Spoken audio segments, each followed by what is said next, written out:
इस वक्त आप आराम से बैठकर इस वीडियो को देख रहे हैं, मगर मैं आपको कहूं, आज जिस जगह पर आप अभी बैठे हो वो जमीन आज से करोड़ों साल पहले 8,500 डिग्री के तापमान से उबल रही थी। या जिस जगह पर आप बैठे हैं वो जगह लाखों सालों तक बर्फ से ढकी हुई थी। ये दोनों बातें सच हैं। इस 15 मिनट की वीडियो के अंदर आप पृथ्वी के 450 करोड़ साल के सफर को देखने वाले हैं। जिस जगह आज हमारा सौरमंडल है वहाँ विभिन्न प्रकार की गैस और धूल के बादल हुआ करते थे। वैज्ञानिकों के मुताबिक इन धूल के बादलों से दूर एक तारा हुआ करता था। वक्त के साथ साथ उस तारे की ऊर्जा कम होने लगी, जिसके कारण उसके अंदर एक विशाल विस्फोट हुआ। विस्फोट की वजह से अंतरिक्ष की ये धूल एक दूसरे से दबने लगी। इस दौरान बादलों में स्थित धूल के कण दबाव और गर्मी के कारण बड़े उल्कापिंड और पत्थरों में परिवर्तित हो चुके थे, और इसी दबाव की वजह से इन बादलों में स्थित रेडियो एक्टिव पदार्थ ने ग्रेविटी का निर्माण किया। इस ग्रेविटी के कारण बीच में हाइड्रोजन और हीलियम इकट्ठा होने लगे। बीच के इस भयंकर दबाव के कारण एक विशाल विस्फोट हुआ, और इसी विस्फोट के कारण हमारे सूरज का जन्म हुआ। अंतरिक्ष में फैले एस्ट्रॉयड यानी क्षुद्र ग्रहों में भारी वजन की वजह से सूरज के करीब आकर सूरज की परिक्रमा करने लगे। धीरे धीरे इन्हीं एस्ट्रॉयड में भारी टकराव हुआ, जिसके फलस्वरूप मरकरी, वीनस, अर्थ और मार्स जैसे ग्रहों का निर्माण हुआ। वैज्ञानिकों के मुताबिक उस वक्त पृथ्वी और मार्स यानी मंगल ग्रह के बीच थिया नामक ग्रह सूरज की परिक्रमा किया करता था। पृथ्वी पर ग्रेविटी होने की वजह से सूरज की परिक्रमा करने वाले एस्ट्रॉयड अब पृथ्वी की परिक्रमा करने लगे, और धीरे धीरे करोड़ों सालों तक ये पृथ्वी पर गिरते रहे।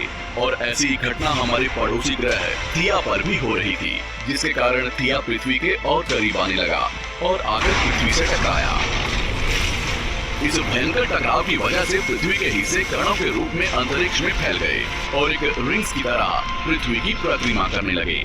इन्हीं परिक्रमा करते हुए कणों में टकराव होने लगा, जिसके कारण हमारे चांद का निर्माण हुआ। उस वक्त पृथ्वी पर सिर्फ एक ही समुद्र हुआ करता था, और वो था 1900 डिग्री सेल्सियस की तापमान पर उबलते हुए लाविका। उबल रही थी वो सारी चीजें जिसे आज आप अलग अलग नाम से जानते हैं। वक्त के साथ साथ पृथ्वी धीरे धीरे ठंडी हो रही थी, जिसके कारण पृथ्वी के भारी तत्व जैसे धातु और रेडियो एक्टिव पदार्थ पृथ्वी के केंद्र में जाकर इकट्ठा हो गए और हल्के पदार्थ पृथ्वी की सतह पर आ गए। लाखों सालों तक पृथ्वी पर उल्कापिंडों की बरसात हुई, और इन गिरते हुए उल्कापिंडों में जमा था नमक, मिनरल्स और पानी।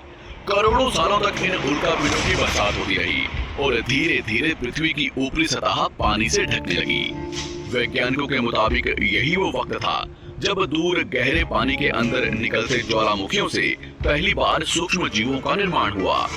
लाखों सालों बाद एक वक्त ऐसा आया जब पृथ्वी की पूरी सतह पानी से ढक चुकी थी। हमारी पृथ्वी के सबसे अंदर का कोर रेडियो एक्टिव पदार्थ से बने होने की वजह से हरदम गर्म होता रहता है, लेकिन जब भी पृथ्वी की ऊपरी जमीन ठंडी हो जाती है तब पृथ्वी के अंदर की गर्मी बाहर नहीं निकल पाती, जिसके कारण ज्वालामुखियों का निर्माण होता है। और उस वक्त कुछ ऐसा ही हुआ। पानी से ढकी हुई पृथ्वी पर हजारों की तादाद में ज्वालामुखी निकलने लगे, और आने वाले लाखों सालों तक इन ज्वालामुखियों का निकलना जारी रहा, जिससे पानी के ऊपर जमीन का निर्माण हो रहा था।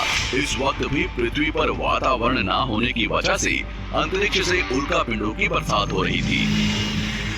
आज से लगभग 300 करोड़ साल पहले पृथ्वी पर ऐसा वक्त आया जब पृथ्वी का वातावरण लगभग स्थिर होने लगा था। ज्वालामुखी निकलने धीरे हो गए थे, और पृथ्वी का एक दिन 12 घंटे का हुआ करता था। साल बीतते गए, और धीरे धीरे ये सूक्ष्म जीव विकसित होते गए और समूह में रहने लगे। आज से लगभग 250 करोड़ साल पहले पहली बार पृथ्वी पर ऐसे जीवों का निर्माण हुआ जो जीने के लिए ये पानी के अंदर के मिनरल्स यानी खनिज पदार्थ और धूप का इस्तेमाल करते थे, और मल त्याग के रूप में ऑक्सीजन बाहर निकालते थे। इस वक्त तक पृथ्वी पर ज्यादातर ज्वालामुखी निकलने बंद हो चुके थे, और इन माइक्रोबैक्टीरिया की वजह से वातावरण में ऑक्सीजन की मात्रा बढ़ रही थी। वातावरण में ऑक्सीजन बढ़ने की वजह से पृथ्वी का वायुमंडल बनना शुरू हुआ, और आने वाले हजारों सालों तक वातावरण में ऑक्सीजन की मात्रा बढ़ती रही।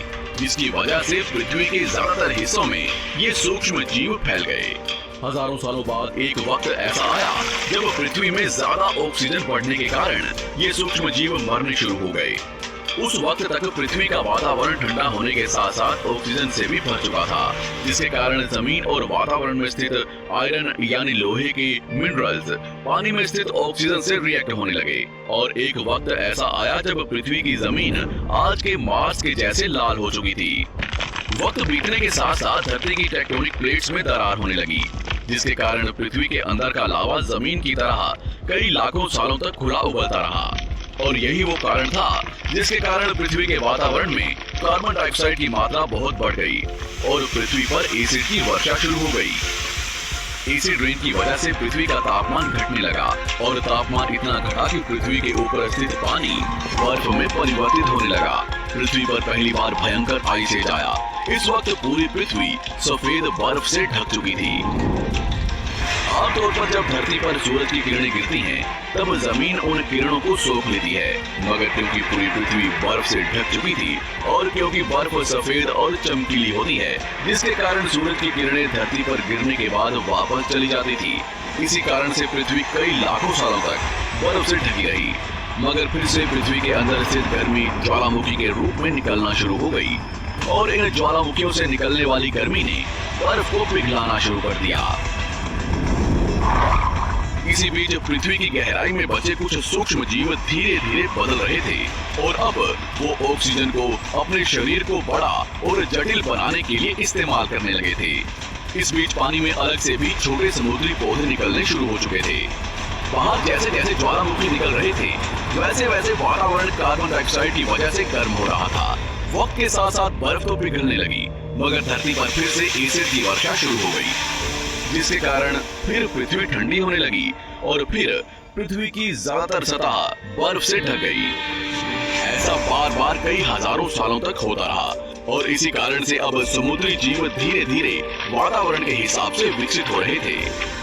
इस बीच कई सारे जीव और समुद्री जंगल विलुप्त हो गए, मगर जो बच गए वो धीरे धीरे पृथ्वी के बदलते तापमान के हिसाब से ढलते गए और अब हजारों सालों बाद समुद्री पेड़ बर्फ की वजह से पूरी तरह से मरते या सूखते नहीं थे। अब सूक्ष्म जीव समुद्री जीव बन चुके थे। जब फिर से ज्वालामुखियों ने पृथ्वी की बर्फ को पिघलाना शुरू किया, तब ये समुद्री पेड़ जल्दी विकसित होकर फैल गए। धीरे धीरे वातावरण में ऑक्सीजन की मात्रा बढ़ने लगी और पृथ्वी पर होने वाली एसिड की वर्षा कम होने लगी। वातावरण में ऑक्सीजन आने की वजह से पृथ्वी की ओजोन लेयर्स मोटी होने लगी और आज से लगभग 47 करोड़ साल पहले पृथ्वी की ऊपरी सतह पर पहली बार मोसोस नामक प्लांट उगना शुरू हुआ। वक्त के साथ साथ जमीन पर अलग अलग प्रकार के पौधे और पेड़ उगना शुरू हुए।